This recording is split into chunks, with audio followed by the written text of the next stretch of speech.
मुंबई की चकाचौंध भरी दुनिया में, जहां गगनचुंबी इमारतें और ट्रैफिक की गूंज हर पल जिंदगी को चुनौती देती थी, अर्जुन शर्मा नाम का एक 32 वर्षीय युवा अपने जीवन की उलझनों में फंसा हुआ था।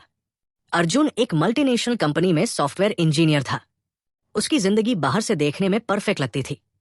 एक अच्छी नौकरी, मरीन ड्राइव के पास एक किराए का फ्लैट और एक चमकदार सोशल मीडिया प्रोफाइल। लेकिन अंदर से वो टूट रहा था। हर सुबह जब उसका अलार्म 6 बजे बजता, अर्जुन का मन भारी हो जाता।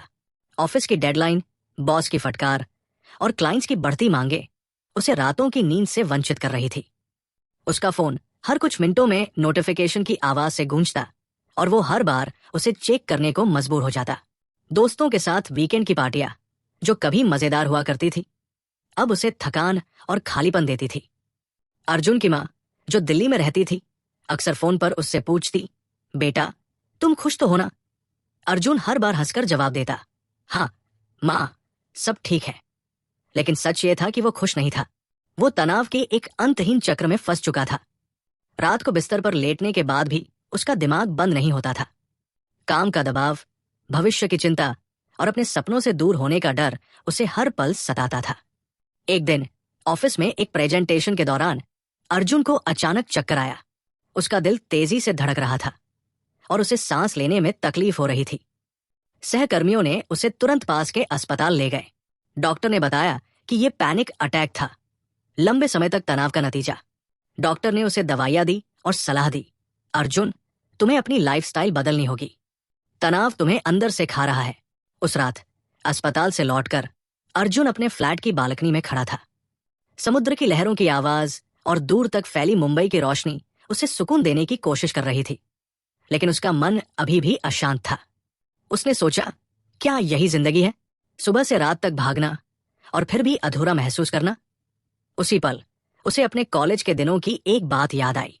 कॉलेज में अर्जुन का एक प्रोफेसर था, डॉक्टर रमेश मेहता, जो अक्सर बुद्ध की शिक्षाओं की बातें किया करते थे। एक बार जब अर्जुन ने उनसे पूछा था कि जिंदगी का असली मकसद क्या है, प्रोफेसर ने मुस्कुराते हुए कहा था, अर्जुन, बुद्ध ने कहा है कि जिंदगी में दुख है, लेकिन उसका अंत भी है। अगर तुम अपने दिमाग को समझो तो तुम तनाव से मुक्त हो सकते हो। उस समय अर्जुन को ये बातें सिर्फ दार्शनिक लगी थी। लेकिन अब जब वो अपनी जिंदगी के सबसे मुश्किल दौर से गुजर रहा था, उसे प्रोफेसर मेहता की बातें याद आई। उसने अपने पुराने नोट्स निकाले और एक छोटी सी डायरी में लिखा हुआ बुद्ध का एक सूत्र पाया, 4 आर्य सत्य। जिंदगी में दुख है, दुख का कारण है, दुख का अंत है और अंत का रास्ता है। अर्जुन ने सोचा, अगर मेरे तनाव का कारण है तो उसका अंत भी हो सकता है। उसने फैसला किया कि वो बुद्ध की शिक्षाओं को समझने की कोशिश करेगा। अगले दिन उसने इंटरनेट पर बुद्ध के बारे में पढ़ना शुरू किया। उसे पता चला कि बुद्ध कोई जादूगर नहीं थे, बल्कि एक साधारण इंसान थे, जिन्होंने जिंदगी के दुखों को समझा और उससे मुक्ति का रास्ता खोजा। अर्जुन ने एक स्थानीय बौद्ध केंद्र से संपर्क किया, जो मुंबई के एक शांत कोने में स्थित था। वहां उसे एक भिक्षु आनंद से मिलने का मौका मिला। आनंद एक बुजुर्ग भिक्षु थे, जिनके चेहरे पर हमेशा शांति की मुस्कान रहती थी। अर्जुन ने अपनी परेशानियां उनके सामने रखी। उसने कहा, मैं हर समय तनाव में रहता हूं, मेरा दिमाग कभी शांत नहीं होता, मैं क्या करूं? आनंद ने शांत स्वर में कहा, अर्जुन, तनाव तुम्हारा दुश्मन नहीं है, यह तुम्हारे दिमाग की एक आदत है। बुद्ध ने सिखाया कि तनाव का कारण हमारी इच्छाएं और आसक्तियां हैं। तुम जो चाहते हो उसे पाने की जल्दी में तुम वर्तमान को भूल जाते हो। अर्जुन को यह बात समझ में नहीं आई। उसने पूछा, लेकिन मेरी इच्छाएं तो सामान्य हैं, एक अच्छी नौकरी, खुशहाल जिंदगी, इसमें गलत क्या है? आनंद ने जवाब दिया, इच्छाएं गलत नहीं है, लेकिन उनसे चिपक जाना गलत है। जब तुम ये सोचते हो कि तुम्हारी खुशी सिर्फ एक प्रमोशन या एक नई चीज में है, तो तुम अपने वर्तमान के सुकून को खो देते हो। बुद्ध ने सिखाया कि शांति वर्तमान में ही मिलती है। आनंद ने अर्जुन को सलाह दी कि वो ध्यान सीखे। ध्यान तुम्हें अपने दिमाग को समझने में मदद करेगा। उन्होंने कहा। अर्जुन को ध्यान के बारे में ज्यादा जानकारी नहीं थी। उसने सोचा कि यह शायद कुछ जटिल धार्मिक प्रक्रिया होगी, लेकिन आनंद ने उसे विपश्यना ध्यान की बुनियादी तकनीक सिखाई। सबसे पहले अपनी सांसों पर ध्यान दो, आनंद ने कहा। जब तुम सांस लेते हो तो सिर्फ सांस को महसूस करो। जब विचार आए तो उन्हें रोकने की कोशिश मत करो, बस उन्हें देखो और वापस सांस पर लौट आओ। अर्जुन ने पहली बार ध्यान करने की कोशिश की। वो बौद्ध केंद्र के एक शांत कमरे में बैठा, जहां सिर्फ एक दीपक की मंद रोशनी थी। उसने आंखें बंद की और सांसों पर ध्यान देना शुरू किया। लेकिन कुछ ही सेकंड में उसका दिमाग भटकने लगा। ऑफिस की डेडलाइन, क्लाइंट का ईमेल और अगले महीने का किराया, सब कुछ उसके दिमाग में घूमने लगा। 5 मिनट बाद उसने हार मान ली। ये मेरे लिए नहीं है, उसने आनंद से कहा। मेरा दिमाग इतना बेचैन है कि मैं एक सेकंड भी शांत नहीं रह सकता। आनंद ने मुस्कुराते हुए कहा, अर्जुन, तुम्हारा दिमाग एक जंगली घोड़े की तरह है। उसे काबू करने में समय लगेगा। हर बार जब तुम ध्यान करने बैठते हो, तुम उसे थोड़ा और शांत करते हो। धैर्य रखो। अर्जुन ने फिर कोशिश की। इस बार उसने सिर्फ 10 मिनट ध्यान करने का लक्ष्य रखा। धीरे धीरे उसे सांसों पर ध्यान केंद्रित करना आसान लगने लगा। वो हर दिन सुबह और रात को 10 मिनट ध्यान करने लगा।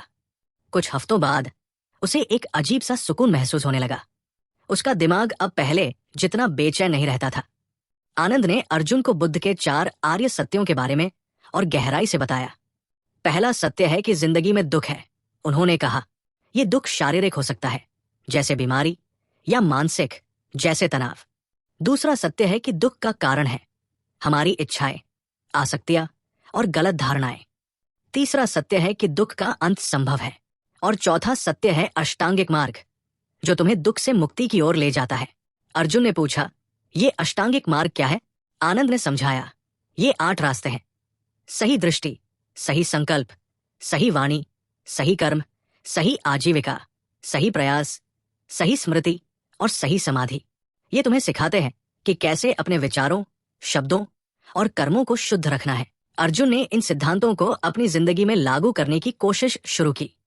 उसने सबसे पहले अपनी वाणी पर ध्यान दिया।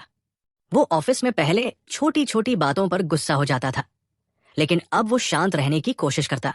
उसने अपने सहकर्मियों से नरमी से बात करना शुरू किया और उसे आश्चर्य हुआ कि इससे उसका काम आसान हो गया। उसने अपनी आजीविका पर भी विचार किया। क्या वो सिर्फ पैसों के लिए काम कर रहा था? उसने फैसला किया कि वह अपने काम में और अर्थ खोजेगा। उसने एक प्रोजेक्ट शुरू किया जिसमें वो स्कूलों के लिए मुफ्त कोडिंग क्लासेस देता था। इससे उसे एक नया उद्देश्य मिला और उसका तनाव कम होने लगा। आनंद ने अर्जुन को बुद्ध की करुणा की शिक्षा दी। करुणा का मतलब है दूसरों के दुख को समझना और उनकी मदद करना। लेकिन करुणा की शुरुआत खुद से होती है। तुम खुद को माफ करो, अपनी कमियों को स्वीकार करो। अर्जुन को यह बात गहरे तक छू गई। वो अक्सर खुद को दोषी ठहराता था कि वो और मेहनत कर सकता था और बेहतर हो सकता था। आनंद ने उसे मेट्टा ध्यान सिखाया, जिसमें वो पहले खुद के लिए और फिर दूसरों के लिए अच्छी कामनाएं करता था। हर सुबह अर्जुन 10 मिनट मेट्टा ध्यान करता। वो मन ही मन कहता, मैं खुश रहूं, मैं शांत रहूं, मैं तनाव से मुक्त रहूं। फिर वो अपने परिवार, दोस्तों और यहां तक कि अपने बॉस के लिए भी यही कामना करता। इस प्रक्रिया ने उसके दिल में एक नई हल्कापन ला दिया। एक दिन ऑफिस में उसका बॉस रवि ने उसे एक छोटी सी गलती के लिए सबके सामने डांटा। पहले अर्जुन गुस्सा हो जाता, लेकिन इस बार उसने शांत रहने की कोशिश की। उसने मन ही मन रवि के लिए मेट्टा ध्यान किया।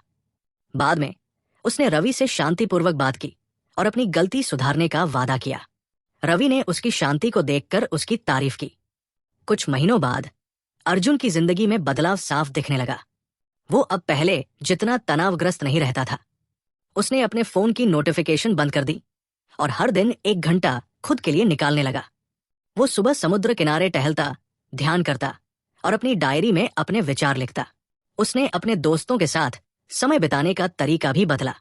पहले वो पार्टियों में जाता था, लेकिन अब वो दोस्तों के साथ गहरी बातें करता, किताबें पढ़ता और प्रकृति के करीब समय बिताता।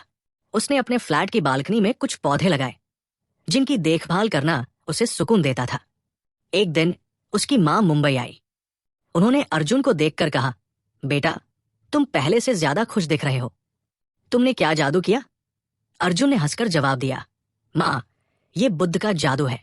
उन्होंने मुझे सिखाया कि खुशी बाहर नहीं, हमारे अंदर है। 1 साल बाद अर्जुन ने बौद्ध केंद्र में एक रिट्रीट में हिस्सा लिया। वहां उसने 10 दिन तक विपश्यना ध्यान किया। ये अनुभव उसके लिए जीवन बदलने वाला था। 10 दिन तक बिना फोन, बिना बातचीत, सिर्फ अपने दिमाग के साथ रहना आसान नहीं था। लेकिन इस दौरान उसने अपने डर, इच्छाएं और कमजोरियों को गहराई से समझा। रिट्रीट के आखिरी दिन आनंद ने उससे कहा, अर्जुन, बुद्ध ने सिखाया कि जिंदगी एक नदी की तरह है। तुम इसे रोक नहीं सकते, लेकिन तुम इसके साथ बहना सीख सकते हो। हर पल को स्वीकार करो, चाहे वो सुख हो या दुख। अर्जुन ने ये बात अपने दिल में बिठा ली। वो अब तनाव को दुश्मन नहीं, बल्कि एक शिक्षक की तरह देखता था। जब भी वो तनावग्रस्त होता, वो सांसों पर ध्यान देता, अपने विचारों को देखता और उन्हें जाने देता। आज अर्जुन की जिंदगी पहले से बहुत अलग है।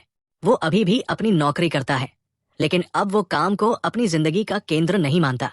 उसने अपने प्रोजेक्ट के जरिए सैकड़ों बच्चों को कोडिंग सिखाई और उसका ये काम अब एक एनजीओ के साथ जुड़ चुका है।